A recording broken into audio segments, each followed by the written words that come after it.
राज्यभरात कारवायांचं सत्र राबवणाऱ्या एफडीएला मुंबई उच्च न्यायालयाने 5 लाखांचा दंड ठोठावलाय। मोहिमेचा हेतू कौतुकास्पद आहे, पण सध्या प्रशासनाची ही कारवाई अतिरेकी असल्याचं हायकोर्टाने म्हटलंय।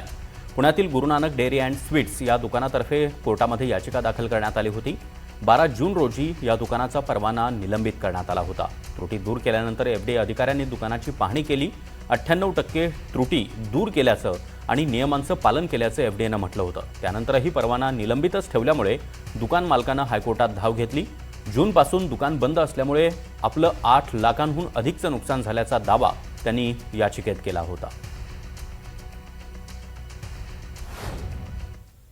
अन्न व औषध प्रशासनाकडून 11 जून रोजी याच गुरु नानक डेअरी आणि स्वीट्सवर कारवाई झाली होती। अस्वच्छतेच्या कारणावरून अन्न व औषध प्रशासनाच्या पथकाने या ठिकाणी धाड टाकून हे जे स्वीट होम आहे, डेअरी आहे, याला बंद करण्यात आलं होतं। काल मुंबई उच्च न्यायालयामध्ये गुरु नानक डेअरी आणि स्वीट्सच्या मालकाने याचिका दाखल केली होती।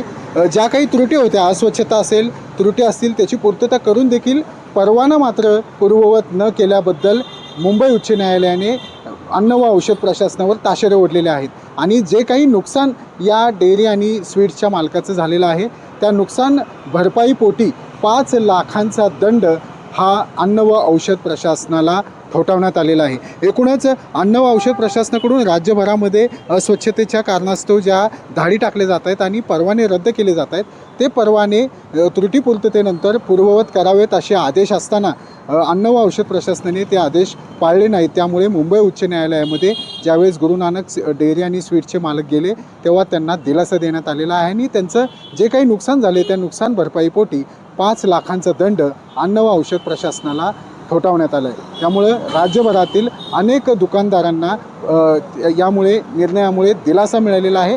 आता यापुढच्या काळामध्ये अन्न व औषध प्रशासनाकडून आणखी काही दुकानदारांचे परवाने हे पूर्ववत केले जातात का, हे पाहणं महत्त्वाचं असणार आहे। यशपाल सोनकांबळे, NDTV मराठी, वडगाव शेरी, पुणे।